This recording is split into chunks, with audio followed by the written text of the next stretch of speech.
Good afternoon. We have some more breaking news in the Jay-Z Tony Busby feud that is swarming with attorney allegations going back and forth, Jay-Z making allegations, and now this afternoon I have to report to you that Texas personal injury lawyer Tony Busby added a new front to his feud with Jay-Z on Wednesday, accusing the rapper's company Rock Nation and Jay-Z's lawyers, Quinn Emanuel, of recruiting and paying former clients of Busby's to bring malpractice claims against Tony Busby's firm. Jay-Z and Busby are, of course, at odds over the allegations in New York federal court that Jay-Z had assaulted a 13-year-old girl alongside Sean Diddy Combs more than 20 years ago.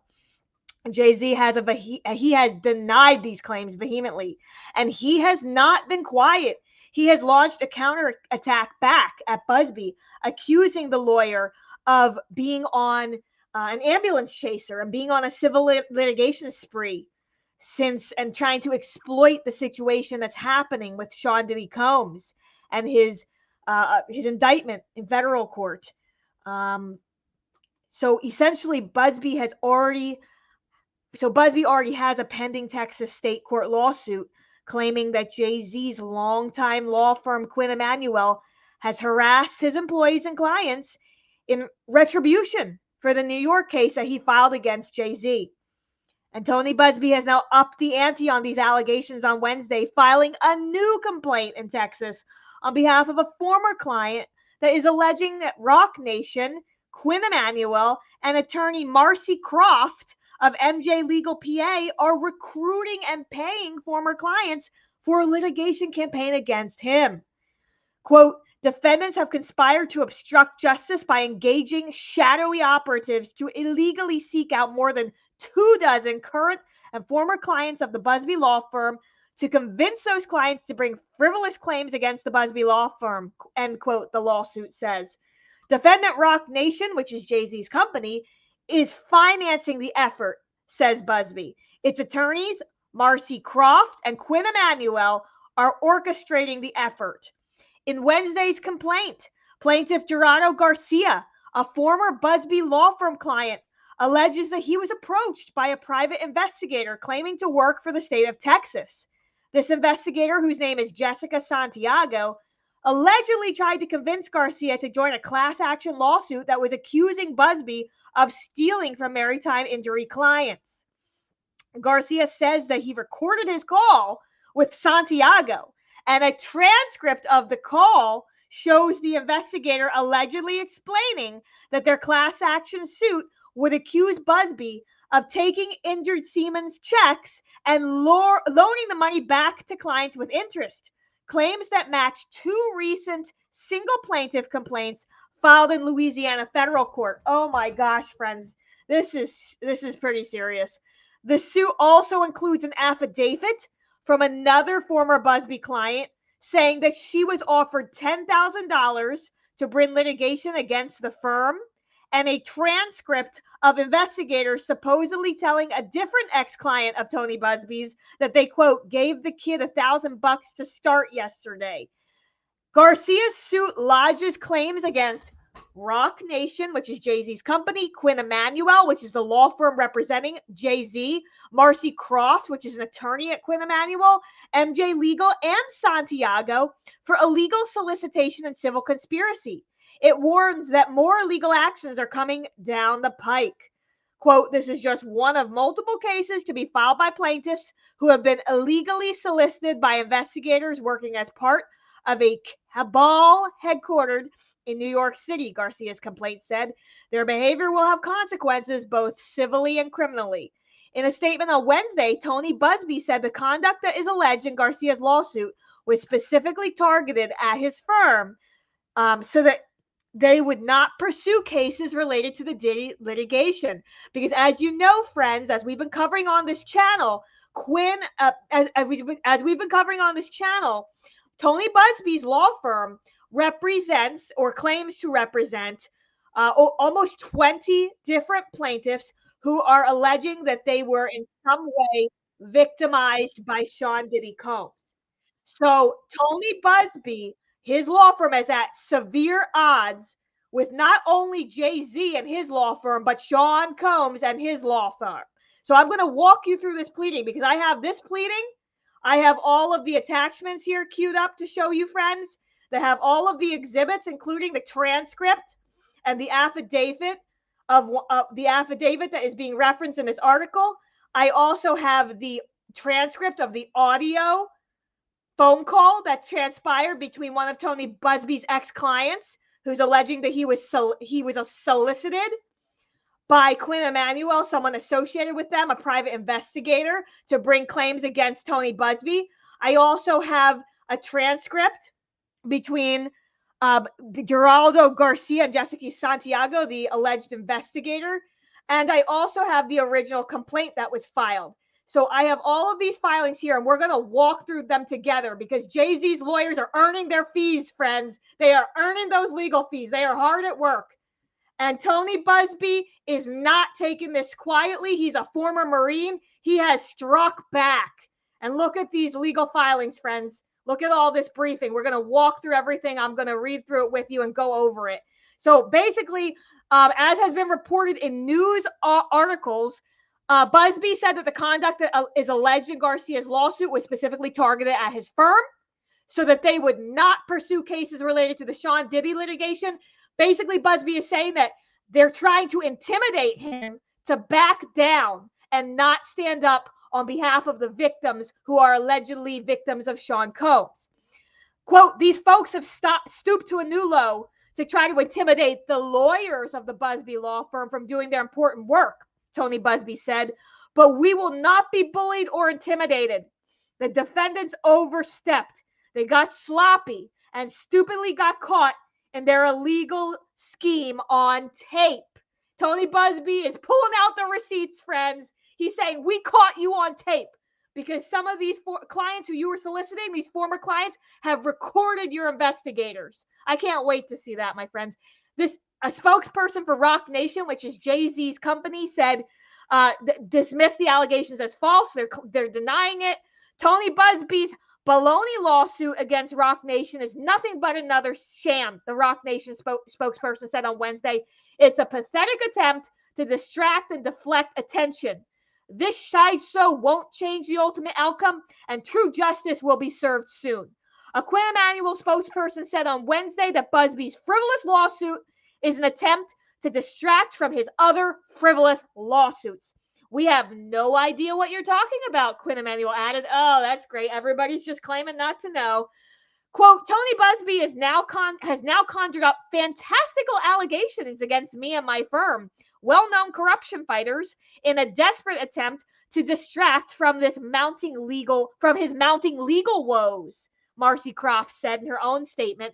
Marcy Croft, remember, is an attorney with Quinn Emanuel, which is the law firm that represents Jay-Z. We look forward to addressing these false allegations and having them dismissed.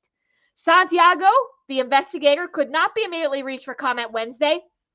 Jay-Z also continued his counterattack against Busby on Wednesday, filing a motion to strike the New York federal court claims and enter an evidence preservation order.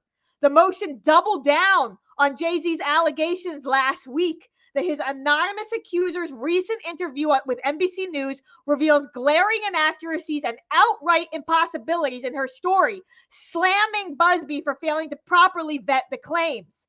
Quote, this is what we talked about on my other live stream, friends. I'm going to link it in the show notes below. We talked about how this NBC article came out where this alleged anonymous victim, who will not reveal herself or her identity, this anonymous victim who has named Jay-Z as being an alleged co-actor with Sean Combs at a 2000 after party of the MTV Music Video Awards. She is saying that she is telling one thing to NBC News, according to Jay-Z, but then she's saying another thing in her complaint. So in her complaint, her story was that her father picked her up on the night she was allegedly assaulted by Jay-Z. However, she told NBC News that, according to NBC News, her father has no recollection of that. She also said that she was talking with Benji Madden the night of the assault, the alleged assault. But then Benji Madden was on tour. He was on tour, and he wasn't even at any after party for the MTV Music Video Awards within the United States. So he was overseas. So there's a lot of cracks in her story, according to Jay-Z. And he's saying, look, you guys are ruining my reputation. You're ruining my businesses. You're ruining my family life by coming after me and naming me in this public lawsuit. And you don't have evidence. He's saying, Tony Busby, you overstepped. You did not research your client's claim before you filed. You rushed into court and filed it. You didn't vet her claims. And under the federal rules of civil procedure, Rule 11, attorneys have an obligation to vet the claims and do a reasonable investigation to make sure that they are filing what's called meritorious claims. So we're going to look now at what has just been filed here. We're going to walk through this. I want to go through this legal brief that was just filed here. And friends, this is a very extensive brief. It is called Defendant Sean Carter's Memorandum of Law in support of his emergency motion for an order to show cause and an order for the preservation of evidence and to strike the complaint and dismissed Mr. Carter from the action that has been filed against him and Sean Diddy Combs in federal court. So we're going to look at this first opening paragraph. They say admissions by the plaintiff. So they're saying admissions by the plaintiff, who in this case is a Jane Doe. They call her Jane Doe plaintiff because she's anonymous. They won't reveal who she is. Admissions by the plaintiff and damning admissions by her own father in a December 13th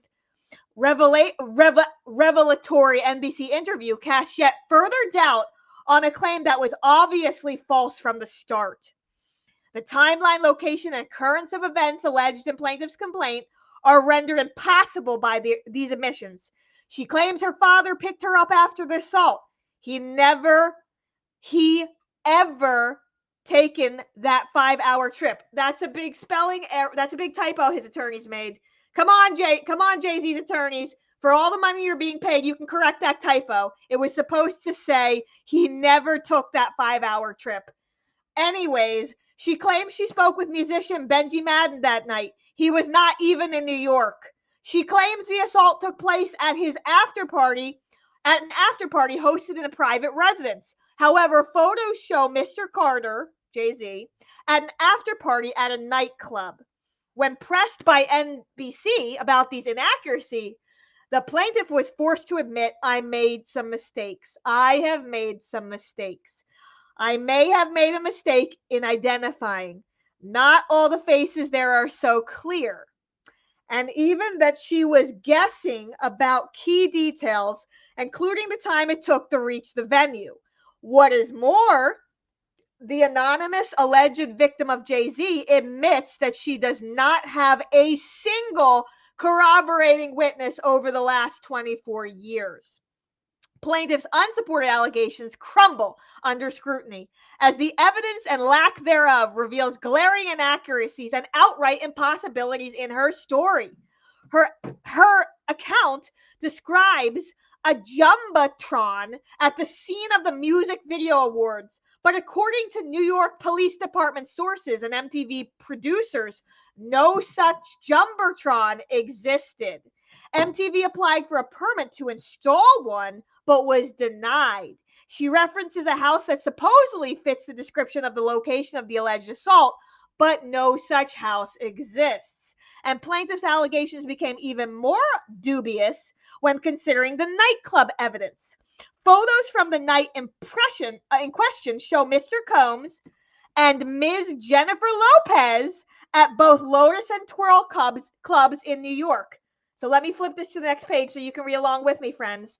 The next page says that the photos show that Sean Combs and Jennifer Lopez, this is a throwback to 2000 with Jennifer Lopez. I wonder if this is the MTV Music Awards where she wore that dress that everyone was talking about. I don't know. Anywho, let's go here. It says that pictures showed Combs and Jennifer Lopez at both Lotus and Twirl nightclubs in New York. NBC reported the photos separately show that Sean Carter, Jay-Z, was at Lotus following the VMAs. Taken together, the factual inconsistencies, timeline impossibilities, and the lack of corroborating evidence make plaintiff's allegations in the First Amendment complaint wholly unreliable. So when you see FAC, that is First Amendment complaint. Not only do these extraordinary inconsistencies undermine plaintiff's case, they highlight severe misconduct by her counsel, Anthony Busby. Remember, she's one of the plaintiffs represented by Mr. Busby. So they say that Tony Busby and the Busby law firm, they were unable to escape the foundational cracks in plaintiff's story laid bare by the NBC interview. Busby was forced to backpedal, repudiating the very allegations that he signed his name to. In an attempt to deflect from his own fallacies or failures, he foisted blame on a different law firm, claiming that the case was, quote, vetted before it was sent to his firm. Well, guess what? That doesn't relieve you of your requirement, Tony Busby, to vet the claims. He is required before he signed his name to this federal pleading. He has a requirement to vet these claims. It doesn't matter if this case came to him from a different law firm initially. He is required to vet these claims. So I agree with Jay-Z's lawyers on that. And so concerned is Busby that he is now having his client sit for a polygraph. The takeaway is obvious. Busby failed to undertake a reasonable inquiry into the facts before filing the complaint, and then amending it to assert a claim against Mr. Carter, despite an affirmative duty to do so under Rule 11 of the Federal Rules of Civil Procedure. But that was just one step in his cavalcade of misconduct. Ooh, I like that word, friends. Jay-Z's lawyers are going big. They're pulling out the dictionaries, guys. They said this was just one step in Tony Busby's cavalcade of misconduct. Though he has signed his name to pleadings and other documents filed in this case, Busby has declined to seek admission to this court, apparently seeking to circumvent this court's authority to enforce Rule 11. So let me break that down. So as lawyers, we have an obligation to comply with the Federal Rules of Civil Procedure when we are filing federal court. I'm an attorney. I have filed things in federal court. We are required to conduct a reasonable investigation into the facts alleged by our clients before we just rush in and file something. And that's to protect the court. That's to protect all parties involved, to make sure that we're bringing only meritorious claims. They're saying that Tony Busby didn't do that and that he went ahead and just rushed and filed this. And then, to even worse, he doubled down and refiled an amended complaint that now names Jay-Z as being an alleged co-defendant with Sean Diddy Combs. This has very serious implications for Jay-Z. So Busby's rule breaking also extends beyond this action. According to Jay-Z's lawyers, Busby has a long history of abusing the legal process and shirking ethical responsibilities. In a case in California Superior Court, for instance, Busby was admonished by the judge for violating pretrial rulings. And a federal court in Texas rejected a fee arrangement orchestrated by Busby and his firm because it violated public policy. Oh my heavens, that's pretty difficult to do, friends. So next, moving forward, let's look at this next page of this complaint. It says, the fundamental inconsistencies in plaintiff's case revealed in the NBC interview, coupled with Busby's chronic inability to follow the rules, in this case and others, creates a substantial risk that Busby will destroy evidence that is damaging to his case, including evidence of his own misconduct, impairing the integrity of the judicial process. An order immediately mandating the preservation of all evidence relevant to this case is necessary to ensure that Jay-Z, Mr. Carter, has a full and fair opportunity to present his defense against plaintiff's fictitious claims. That Busby is not admitted to this court and thus is apparently attempting to avoid its disciplinary authority only underscores the pressing need for such an order. For the same reason, all of plaintiff's allegations about Mr. Carter are scandalous, warranting striking them from the First Amendment complaint under Civil Rule Procedure 12F. Now, this is really important, friends, because what he's saying is that they're claiming that the reason why Tony Busby has not sought to be admitted pro hoc vice into this federal court in New York is because they're claiming that he's intentionally trying to circumvent the judge's ability to sanction him for what he has done and for failing to properly research his claim against Jay-Z. Now, pro hoc vice is when you practice in one state and you want to be admitted into a court in a different state, et cetera, et cetera. So he did not go through that process allegedly yet, and Quinn Emanuel, Jay-Z's lawyers, are calling him out. So let's look here at the factual background that they're alleging. They're saying that Busby filed his lawsuit on October 20th, 2024 against Mr. Combs and his associated businesses on behalf of an anonymous Jane Doe plaintiff. The initial complaint alleged that Mr. Combs, along with another unnamed male celebrity, assaulted plaintiff at an after party held at Mr. Combs' home following the Video Music Awards. Rather than name Mr. Carter as a defendant when the original complaint was filed, Tony Busby resorted to a campaign of extortion, seeking to extract an exorbitant sum in private mediation and threatening to go public with false and outrageous allegations that Jay-Z had assaulted multiple minors unless Jay-Z acquiesced. Well, guess what? Jay-Z did not acquiesce. He did not agree to meet privately and negotiate privately with Tony Busby. Instead, he refused. And it was only after this attempt to squeeze Jay-Z that Busby filed the First Amendment complaint that added Jay-Z as a defendant and alleged that he was the previously unnamed male celebrity. So I covered that on my channel as well when that all happened. Next, let's go to the next page. Jay-Z's lawyers claim that the First Amendment complaint alleges that on or around September 7, 2000, plaintiff attended an after party in New York City that was supposedly hosted by Mr. Combs at a large white residence with a gated U-shaped driveway and a large living room or foyer. At the after party, the First Amendment complaint alleges that plaintiff recognized many celebrities, which included people like Fred Durst, Benji Madden, and others. The First Amendment complaint then alleges that she was drugged and then assaulted by Mr. Combs. It also alleges that Mr. Carter, Jay-Z, was the previously unnamed male celebrity B, who also allegedly assaulted plaintiff. After the incident, plaintiff allegedly left the party and went to a gas station where she called her father, admitted that she had lied about her whereabouts, and asked him to pick her up. Plaintiff's father then purportedly arrived to pick her up shortly before dawn.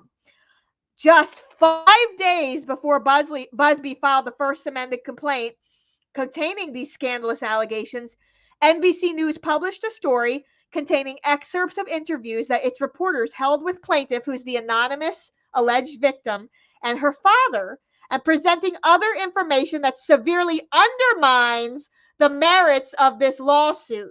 For example, NBC reported the photos of Mr. Carter from the night of the purported assault show him at a nightclub in New York called Lotus, which has no resemblance to the white residence with a U-shaped driveway and a large living room that was described in plaintiff's complaint. Photos from that night also show that Mr. Combs and Mrs. Lopez, meaning Jennifer Lopez, attended parties at two nightclubs on the night in question, at Lotus and Twirl. Further, despite being sure she talked to Benji Madden at the after party about his tattoo of the Last Supper, because she has a religious background, so it's something to talk about, Mr. Madden was never there. Well, then that's a big inaccuracy, friend. That's a big glaring problem for this alleged victim, because she claims and is very certain that she spoke with Benji Madden. He was not even at the party. So he did not attend the VMAs. He did not attend the purported after party and was not even in New York at the time. Instead, he was halfway across the country in the Midwest on tour with his band, Good Charlotte. Finally, even though the amended complaint alleges that plaintiff called her father to pick her up from a gas station following the assault, her father denied that happened. This denial was damning. In fact, he told NBC he was unaware of his daughter's assault allegation until the week that he was interviewed. NBC reported that he has no recollection whatsoever of picking up plaintiff on the night of the VMAs. And plaintiff and her father were living in Rochester at the time, which would have required her father to drive more than 5 hours from their home to pick her up on the night in question. an event that no father would forget if it actually had happened. That's what they're claiming. Her father admitted as much, telling NBC, I feel like I would remember that, and I don't. That's something that would definitely stick in my mind. Her father recalled one instance when he picked plaintiff up in the middle of the night, but he said it was a local drive in Rochester. Moreover, Tony Busby effectively admitted to NBC that his firm failed to conduct any investigation into the merits of plaintiff's claims prior to filing extraordinary allegations of child assault against Jay-Z. Busby seems to shirk his Rule 11 obligations and foist blame onto another law firm for the glaring inconsistencies exposed by the NBC report. Rather than conducting his own due diligence to vet his client's claims, Busby merely relied on the purported vesting of another firm, telling NBC, Jane Doe's case was referred to our firm by another who vetted it prior to sending it to us. But no one from the other firm signed the pleadings in this case. Busby did. His failure to investigate the claim violated Rule 11.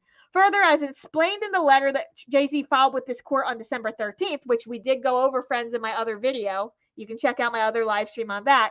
In the more than 8 weeks since he signed the initial complaint in this case, Busby has failed to seek admission to this court pro hoc vice in an evident attempt to avoid the power of this court to enforce Rule 11 and other rules against him. Well, that I disagree with that in a sense, because the court would still, I feel that the court still has the ability to sanction him, even if he's not admitted pro hoc vice, because he did sign a pleading and subjected himself to the jurisdiction of the court.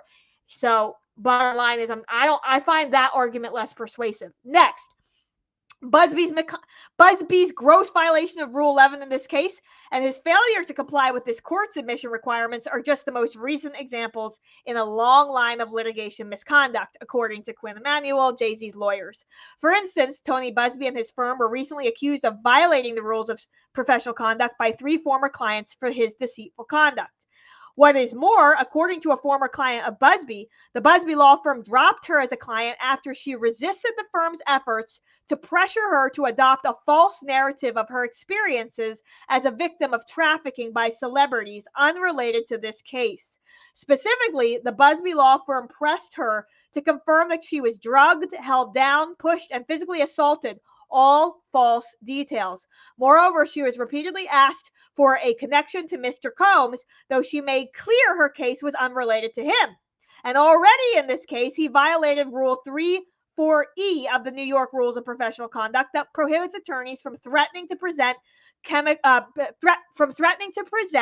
criminal charges solely to obtain an advantage in a civil matter by making such threats to Mr. Carter, Jay-Z, to extract a settlement prior to bringing frivolous claims against him in the First Amendment complaint.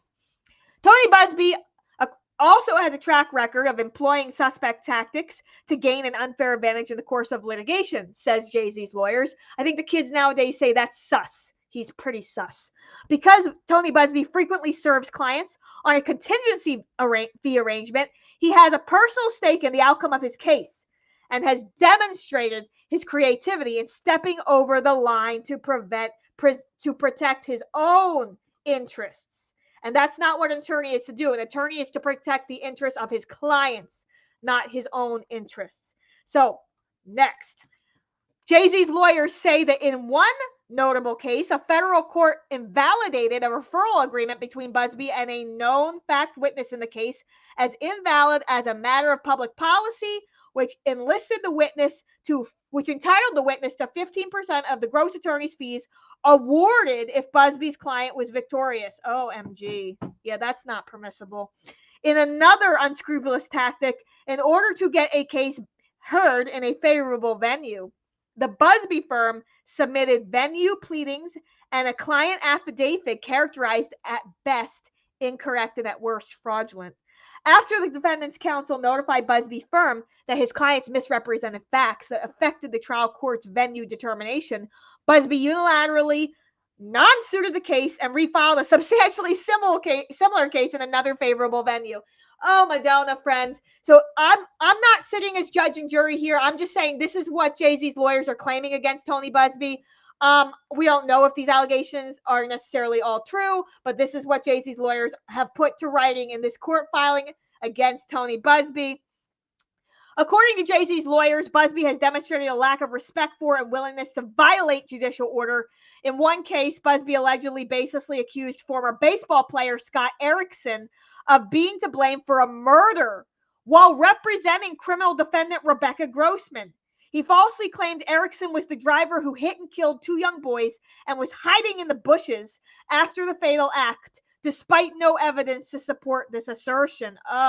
Prosecutors accused Busby and his team of unethical behavior, stating they were making a mockery of the justice system. The judge rebuked Busby, declaring, "We cannot have the defense violating pretrial rulings and expose the jury to evidence that contradicts those rulings." The judge reprimanded Busby for his conduct, stating that if it continued, the court would consider financially sanctioning Busby and reporting him to the state bar. Yikey, yikey. All right, so here we go. We've got the legal background now. We've got the legal background setting forth what the court is required to adhere to in terms of standards. All participants of a lawsuit have an unassailable duty to preserve evidence that might be useful to an adversary.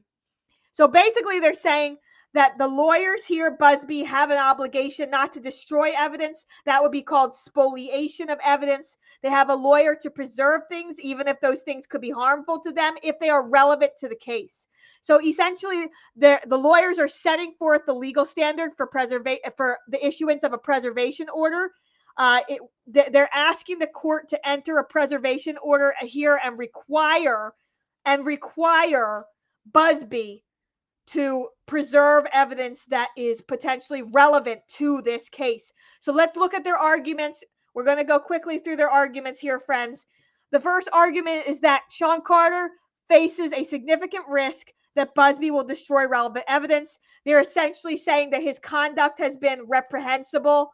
He has allegedly conducted unethical activities. They feel that he's unscrupulous, that he did not properly research his claims against Jay-Z before the anonymous victim that he represents filed these claims against Jay-Z. So they're saying, listen, we have reason to believe that he would destroy evidence, and we want the court to put an order in place stopping that from happening.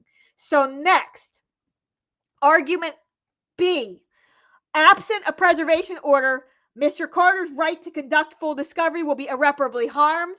They're basically citing the legal standard for discovery. They're saying that the burden on Busby to preserve evidence is negligible.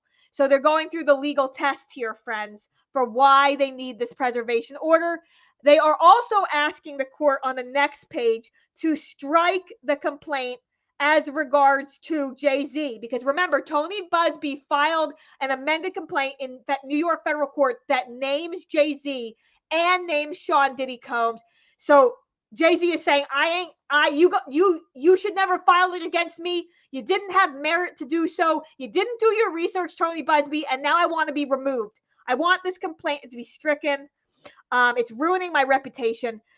Basically here he says the court should strike the complaint against Mr. Carter. It says the revelations from the NBC interview not only demonstrate a substantial risk that discovery will be destroyed, but also that the First Amendment complaint should be stricken under Rule 12F1. The amended complaint alleges that Mr. Carter committed heinous acts, but as detailed above, these allegations are baseless and fatally contradicted by plaintiffs and her father's statements to NBC. So basically they're saying her story the math ain't mapping. The math ain't mapping, as the kids would say. Her story does not add up. Jay-Z's lawyers are saying this person, this anonymous victim, is claiming that Jay-Z assaulted her at an after party that occurred at a home, whereas Sean Carter was photographed at a nightclub.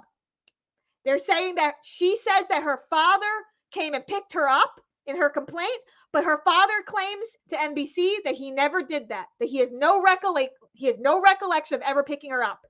In her amended complaint that was filed by Tony Busby, the anonymous victim claims that she spoke with Benji Madden of Good Charlotte at the after party where she was allegedly assaulted by Jay-Z. But Benji Madden was on tour. He was never at that party. So these are some huge glaring cracks in the foundation of her allegations. And so Jay-Z's lawyers have filed this with the court saying, we want the complaint against Mr. Carter stricken. It should never have been filed. Tony Busby failed to conduct a reasonable investigation into the truthfulness of the facts asserted by his plaintiff that violates Federal Rule of Civil Procedure Rule 11. And Jay-Z's attorneys are going hard to the paint that they want the court to strike this complaint as against Jay-Z. So then for all of these reasons, they say that a preservation order is needed to ensure the plaintiff and her counsel, Busby, and the Busby law firm preserve all evidence relevant to this case. And since the NBC interview revealed the meritless nature of the allegations against Mr. Carter, the amended complaint should be stricken under Rule 12S. As such, Mr. Carter respectfully requests that the court issue the attached proposed order to show cause, ordering Busby and his firm to show cause as to why a preservation order should not issue and why the amended complaint should not be stricken and why Mr. Carter should not be dismissed from this action. And they want to set a hearing on this motion for Thursday, December 19th. All right, friends. So that's today. So, friends, when they filed this, I'm sorry, no, that was yesterday. When they filed this on Wednesday, they said we want an immediate hearing. And there has not been news to date about what occurred or if that hearing occurred. Essentially, friends, they're saying you need to give us a preservation order that would prevent Mr. Busby and his law firm from destroying relevant evidence. You also need to dismiss Sean Carter from this case. That is what Jay-Z's attorneys are saying. And friends, this is gonna, we are watching this heat up. They have attached exhibits that are a recorded phone call. I'm going to pull this up here. This is an affidavit of Shannon Champagne. This here, they have attached a transcript of an audio recording telephonic conversation that allegedly transpired between a former client of Busby's law firm and a private investigator who allegedly was trying to solicit that person. They have also attached a transcript between Gerard Garcia and Jessica Santiago, the private investigator who is unavailable for comment. So, friends, I am going to walk, when I come back live later on this evening, I'm going to walk through all of the exhibits and go into greater detail on this case. But we went briefly through the filing that has just been filed this week in this case, where Sean Carter is going hard to the paint, asking the court to dismiss him from this lawsuit, to strike the complaint against him. They're really going after Tony Busby, the lawyer, and they're saying that he behaved unethically. So, guys, subscribe to the channel because I come to you live every day with daily live streams on the cases that I'm covering in celebrity legal news. I'm covering the Sean Diddy Combs case, both the federal criminal prosecution and the slew of civil suits that have come out of the woodworks against him. If you subscribe, you'll be notified of every time I go live. I also am covering the Vanderpump Rules litigation that's going on. Tom Sandoval, as you know, has decided to represent himself, which I'm not quite sure is a great idea, my friends, if we know Tom Sandoval. But we've also covered the trademark litigation, Lala Kent, where she has sued the New Jersey LLC, Cosmesi LLC, for violation of her trademark, Give Them a Lala. I'm covering that. I've covered that on live streams. Go through the playlists on my channel page. Go through the videos, and you'll see all the videos I've done about the Jay-Z legal battle and his attorneys against Tony Busby and the anonymous victims' attorneys. I've done a number of live streams and also a number of videos on that. So, friends, I'm going to be coming back to you live again this evening. I will be here live to go through in greater detail the filings that have come out this week in the Jay-Z, Sean Diddy Combs, Tony Busby legal saga. Subscribe to the channel. Help us support the channel. We are a new channel. We are growing. We are also doing a giveaway, friends. So if you go to the channel page, you can click on the giveaway video. It has a link to the giveaway in the show description. And you can go ahead and enter our giveaway because in celebration, we have our first 40,000 views on this channel in just launching. We launched just a couple weeks ago. We come to you every day live, and you can take part in our giveaway to win an Amazon gift card at the end of the month. And so go ahead and click on our giveaway video. It will take you out to the giveaway link. because we want to celebrate with you all. You know, we've gained a substantial number of views in a very short period of time, already 40,000 views on this young channel. We just launched 2 weeks ago. We are so proud, and we couldn't do it without you, friends. Thank you so much for all of your comments. I try to respond to every single one of them. Thank you sincerely for sharing your opinions and taking your time. It's wonderful to converse with you guys about all these amazing legal things. Maybe not so amazing for Sean Diddy Combs and Jay-Z right now, but for all of these really important legal battles that are going on. The way that these court cases come out is going to have an impact in the legal world. So thank you guys for being a part of it. Subscribe to the channel to show your support. And I look forward to seeing you guys later on tonight, where I will be showing you, taking you inside, giving you the inside scoop on real legal filings that are direct from the court that have been filed in this Jay-Z, Sean Diddy legal saga. I love you all, friends. Thank you so much for being here, and I will see you later on tonight on my live. Bye-bye now.